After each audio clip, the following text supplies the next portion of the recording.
जैसा कि आप लोग देख रहे हैं, अभी वोट का सीजन आ गया है, चुनाव का। तो ये हमारे मोनू जी और चंदन जी नारा लगाने में व्यस्त है। बढ़िया है, बढ़िया। रहने दो आ गया।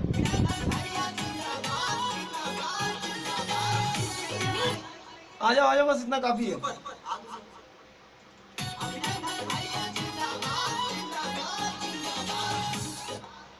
गाँव में पहले नाच ही दो। ये चिक्का।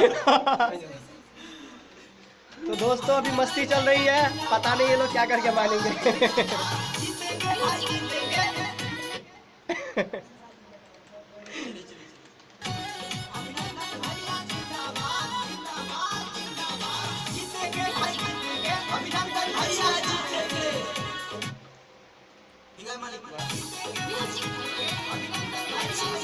हाँ ये ठीक है, ये ठीक है।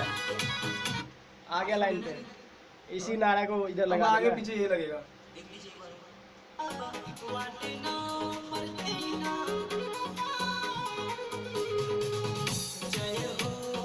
ये टोन रखेंगे, बीच वाली टोन रखेंगे, हटाएंगे नहीं। अच्छे आ जाओ दोनों आ जाओ। तो गाइस आप लोगों ने देखा, ये बंद कर दूं? बस